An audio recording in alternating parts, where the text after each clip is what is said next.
Hello நமஸ்காரம். இன்றைக்கி மடிப்பாக்கம் சுந்தரி மாமியார் கிச்சனில் வடாம் போடுறது எப்படிங்கிறத தான் பார்க்க போகிறோம். இல்லை, போன வருஷமே வடாம் போடலை. அயர்லாந்து போயிட்டு வரத்தே லேட்டாக எடுத்து அக்னி நட்சத்திரம் அது இதுன்னு எடுத்து அதனால் போடவே இல்லை. சுத்தமாக வடாமே இல்லை. சரி, இந்த வருஷம் எப்படியும் ஆற்றுக்கு தேவை, நமக்கு வடாம் குழந்தைகளுக்கும் கொடுக்கறதுக்கு வடாம் போடணும் அப்படிங்கிறதுனால போட்டேன். சரி, அதை எப்படி ஈஸியாக கைவலி இல்லாமல் கலரலாம் அப்படிங்கிறத உங்களுக்கு காமிக்கலாம் அப்படிங்கிறதுக்காக வீடியோ எடுத்திருக்கேன். வாங்க இப்போ எப்படி வில்ல வடம் கட்டை வடம் ரெண்டும் போடலாம் அப்படிங்கிறத பார்க்கலாம்.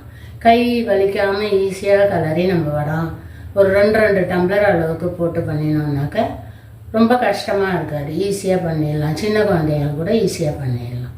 வாங்க இப்போ எப்படி பண்ணுறதுங்கிறத பார்க்கலாம். மொட்டை மாடியில் தான் வடாம் போட போகிறோம்னாக்கா நம்ம வடாம் போடுற இடத்த இது போல் நல்லா ஒரு பக்கெட் தண்ணியை கொட்டி நல்லா தேய்ச்சி அலம்பி விட்டு, பூனை நாய் ஏதாவது யூரின் போயிருக்கும், அதனால் அலம்பி விட்டுட்டோன்னா அருவறுப்பு இல்லாமல் சாப்பிட்லாம். ஒரு 5 டம்ளர் அரிசிக்கு 1 டம்ளர் ஜவ்வரிசி போட்டு இது போல் மாவாக அரைச்சி வச்சுக்கணும். மிஷினில் கொடுத்து அரிசியை களைஞ்சி வளர்த்து வெயிலில் நல்லா காய வச்சுட்டு மிஷினில் கொடுத்து அரைச்சாலும் அரைச்சிக்கலாம். இல்லைன்னா அரிசியை வாங்கிட்டு ஒரு துணியால் நல்லா தொடச்சிட்டு 1 கிலோவுக்கு 200 ஜவ்வரிசி போட்டு மிஷினில் கொடுத்து இது போல் மாவை அரைச்சி வச்சுக்கலாம். இப்போ அரைச்சின்னு வந்த மாவை நல்லா சல்லடையில் போட்டு சலித்து எடுத்துக்கணும். சலிக்கிற போது இது போல் ஜவ்வரிசியோட திப்பியெல்லாம் நிறையா வரும். அதனால் நல்லா சலிச்சுட்டு மாவு கலர்றதை தான் கட்டி தட்டாமல் இருக்கும். இப்போ வடாத்து மாவு கலர்றதுக்கு முன்னாடி ஒரு துண்டு பெருங்காயத்தை எடுத்து வெந்நீரை விட்டு நல்லா இது போல் கரைச்சி வச்சுக்கணும். இது 10 பச்சை மிளகா, ஒரே ஒரு எலுமிச்சம்பழம், 1 ஸ்பூன் அளவுக்கு உப்பு இது போரும் போட்டுப்போம். போரலைன்னா அப்புறமா கொஞ்சம் உப்பு ஜலத்தை கரைச்சிட்டு நம்ம கலந்துக்கலாம். இப்போ நம்ம இந்த உப்பு இது பச்சை மிளகாய் எல்லாத்தையும் போட்டு மிக்சியில் போட்டு நல்லா அரைச்சிக்கலாம். முதல்ல நல்லா ஒரு மையை அரைச்சிட்டு அதுக்கப்புறம் சொட்டு தண்ணியை விட்டு நல்லா வழன்னு அரைச்சிக்கணும். அதை இந்த மாதிரி வழன்னு அரைச்சிட்டோன்னா வடிகட்ட வேண்டாம். இல்லை, இது போல் கொஞ்சம் அரைச்சிட்டு அதுக்கப்புறமா 1 ஸ்பூன் அளவுக்கு தண்ணியை விட்டு அரைச்சல்னா நல்லா வழன்னு ஆகிடும். எடுத்ததுமே தண்ணியை விட்டுட்டோம்னாக்கா வழிய ஆரம்பிச்சிடும். கொஞ்சமாக இருக்கிறதே கொஞ்சம் மிக்சியில் மசியறது கஷ்டமாக இருக்கும். நான் இப்போ உங்களுக்கு காமிக்கணுங்கிறதுக்காக இப்படி குறைச்சலாக போட்டு காமிக்கிறேன். நீங்கள் தொடர்ந்து 2-3 நாள் பண்ண போகிறீங்கனாக்கா ஒரு 100-150 பச்சை மிளகாயை போட்டு நல்லா விழுதாக அரைச்சி வச்சுடுங்க. அரைச்சி வச்சுட்டு நம்ம ஒரு 1.5 ஸ்பூன் அளவுக்கு 2 டம்ளர் மாவுக்கு போட்டோம்னா கரெக்டாக இருக்கும் காரம். நிறையா போட்டு பச்சை மிளகாயை அரைக்கிறத ஃப்ரிட்ஜில் எடுத்து வச்சுருங்க. ஒரு டப்பாவில் போட்டு வெளியில் வைக்க வேண்டாம்.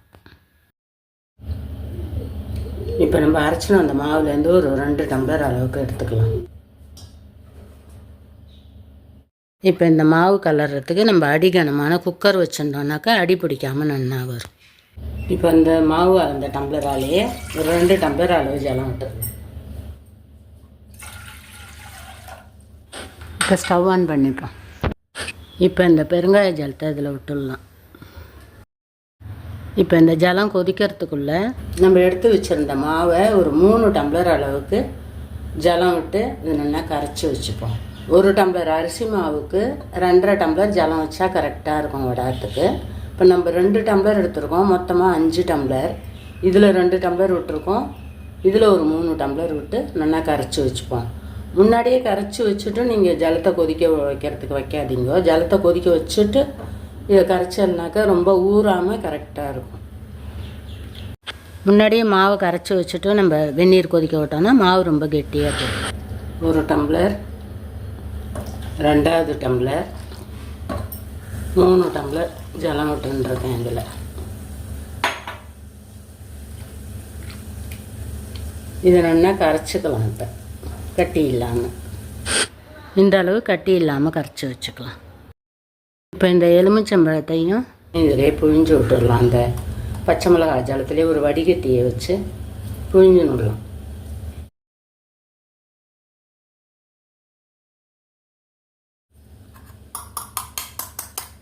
இப்போ இந்த ஜலம் நல்லா கொதிக்கிறது. இதில் நம்ம அரைச்சி வச்சுருக்கிற பச்சை மிளகாய் விழுத ஜலத்தில் விட்டுடலாம். இப்போ இது போல் ஒரு கரண்டியோட அடி காம்பு எடுத்து கலர்னா கை வலிக்காமல் இருக்கும். கலர்றதுக்கு முன்னாடி இதை ஒரு தடவை கலந்து விட்டுக்கோங்க. இப்போ நல்லா கொதிச்சுடுத்து ஜலம், ஸ்டவ்வை ஆஃப் பண்ணிக்கலாம். ஆஃப் பண்ணிவிட்டு இதை அப்படியே கொட்டி ஒரு நிமிஷத்தில் கலரிண்டே கொட்டின்னு இருந்தோம்னாக்கா கட்டியே தட்டாது. கொஞ்சம் கூட வரட்டு மாவு கொட்டி கலர்றது சில சமயம் கட்டி முட்டியாக ஆகிடும். ஒருத்தர் மாவை தூவணும், ஒருத்தர் கலரணும், 2 பேர் இருந்தால் தான் சரியாக வரும். இதுபோல் மாவை கரைச்சிட்டு நம்ம வெந்நீரை வச்சு கொதிக்க விட்டு கலர்றது துளி கூட கட்டி வராது. சமயம் கட்டி தட்டிட்டு அது அம்மியிலலாம் வச்சு அரைப்பான். அந்த காலத்தில் ரொம்ப கஷ்டப்படுவா வடாத்து மாவு கலரவே. இப்போல்லாம் ரொம்ப ஈஸியாக கலரிடலாம். இப்போ நம்ம ஸ்டவ் ஆன் பண்ணிக்கலாம். இதெல்லாம் ஒரு சின்ன சின்ன டிப்ஸு தான். புதுசாக பண்ணுற சின்ன குழந்தைகளுக்கு இதெல்லாம் யூஸ் ஆகும். பெரியவாளுக்கு எல்லாம் தெரியும் ஓரளவு. புதுசாக கல்யாணம் ஆகி திடீர்னு வடாம் போடணும்னு ஒரு ஆசை வந்ததுன்னா அவளுக்கு யூஸ் ஆகும். அடுப்பை சிம்மில் வச்சுட்டே கலரும்.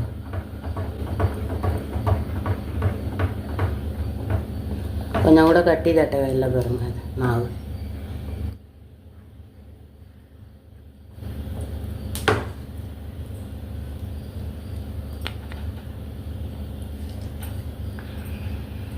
இது மாதிரி பபுள் வர டயத்தில் நம்ம ஒரு குக்கர் மூடியை போட்டு மூடிடலாம். வெயிட்டையும் போட்டுடலாம். போட்டுட்டு ஒரு 2 நிமிஷத்துக்கு இருக்கட்டும் குக்கர் ஆனில். ரொம்ப நேரம் வைக்காதீங்க, தீஞ்சு போயிடும். ஒரு 2 நிமிஷத்துக்கு இருந்ததும் ஆஃப் பண்ணிடலாம். 2 நிமிஷம் ஆகிடுத்து நான் ஸ்டவ்வை ஆஃப் பண்ணிடுறேன். உடனே திறக்க வேண்டாம், ஒரு 5 நிமிஷம் அப்படியே இருக்கட்டும். அதுலேயே நல்லா புழுங்கி வெந்துடும். அதுக்கப்புறமா திறந்துக்கலாம். இப்போ 5 நிமிஷம் ஆகிடுத்து எடுத்துடும். என்ன வெந்திருக்கு மாவு.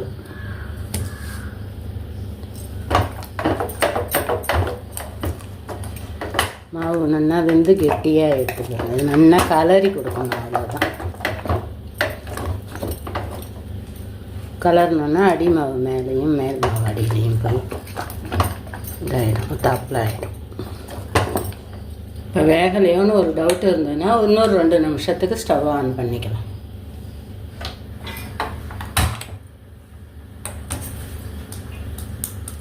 ஒட்டலை கையில் நல்லா வெந்திருக்குது.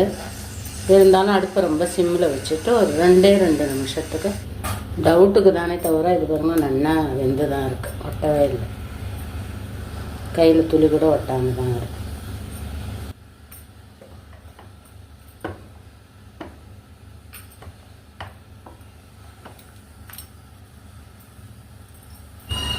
இப்போ மாவில் உப்பு போகாத மாதிரி தான் இருக்கும்.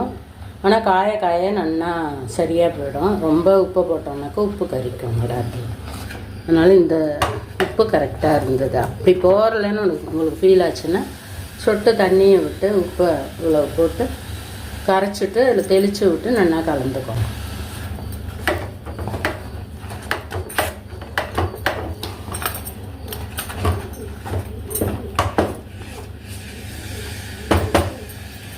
அவ்வளோதான். இப்போ ஸ்டவ் ஆஃப் பண்ணிடலாம். சும்மா 1 நிமிஷத்துக்கு கொண்டு தான் வச்சேன். நல்லா வெந்திருக்கு மாவு, துளி கூட ஒட்டலை. சரி, நம்ம இனிமேல் புழிஞ்சு விட்டுடலாம். இதில் பார்த்தாலாம் இப்படி கலர்றத ஒரு சின்ன கட்டி கூட வராது. சூப்பராக இருக்கும் வடாத்து மாவு. நம்ம இதை இப்போ இழுத்தெல்லாம் பிசைய தேவையில்லை. அப்படியே எடுத்து கையால் போட கஷ்டமாக இருக்குன்னா கூட ஸ்பூனில் வச்சு கூட போட்டு ஈஸியாக புழிஞ்சிடலாம். கொஞ்சம் கொஞ்சமாக போட்டுட்டு இப்படி ஒரு குத்திட்டோம்னாக்கா உள்ளே அமுங்கிடும். லிம்பிலெல்லாம் உள்ள மாவு எடுத்துருங்க, இல்லைன்னா அதில் காஞ்சிருதுனாக்கா மறுபடியும் மூட முடியாது. இதை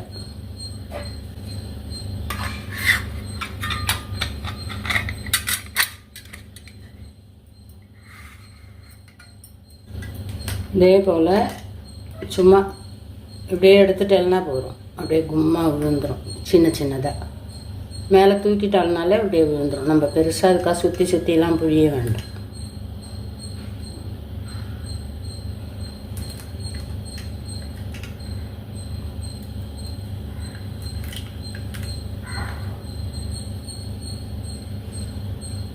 இதே போல் எல்லா வில்லாச்சியும் புழிய வேண்டியது.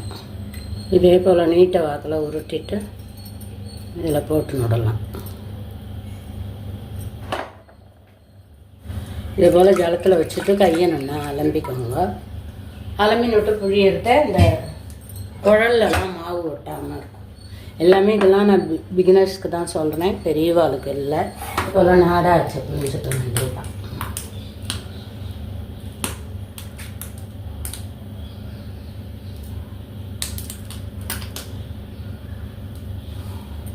இது போல் புழிஞ்சு விட்டுட்டோம்னா, இது குட்டையாக இருக்கிறதுனால இப்படி சுட்டு நீட்டாக புழிஞ்சிட்டோம்னாக்க நல்லா காஞ்சிடும். உங்களுக்கு இதே போல் சீம் போட்டு புழியலாம், நல்லாயிருக்கும் இந்த வடம், கட்டை வடம்.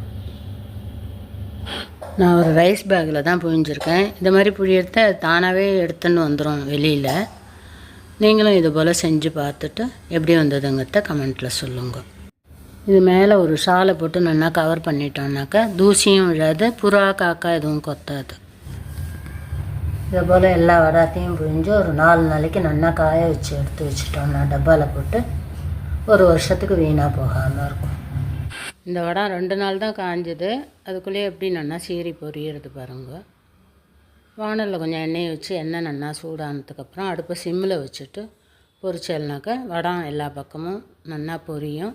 4 பக்கமும் திருப்பி விட்டு எடுக்கிறதே எல்லா சைடும் நல்லா பொரியும், செவக்கவும் செவக்காது.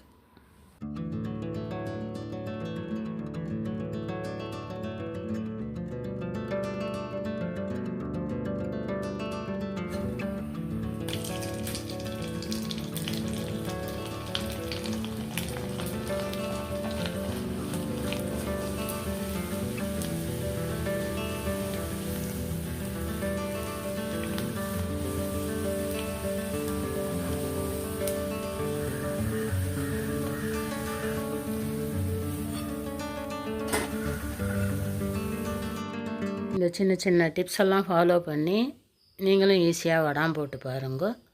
இந்த வீடியோ உங்களுக்கு பிடிச்சிருந்ததுன்னா லைக் பண்ணுங்க, ஷேர் பண்ணுங்க, சப்ஸ்கிரைப் பண்ணுங்க. தேங்க்யூ ஃபார் வாட்சிங். நெக்ஸ்ட் வீடியோவில் பார்க்கலாம்.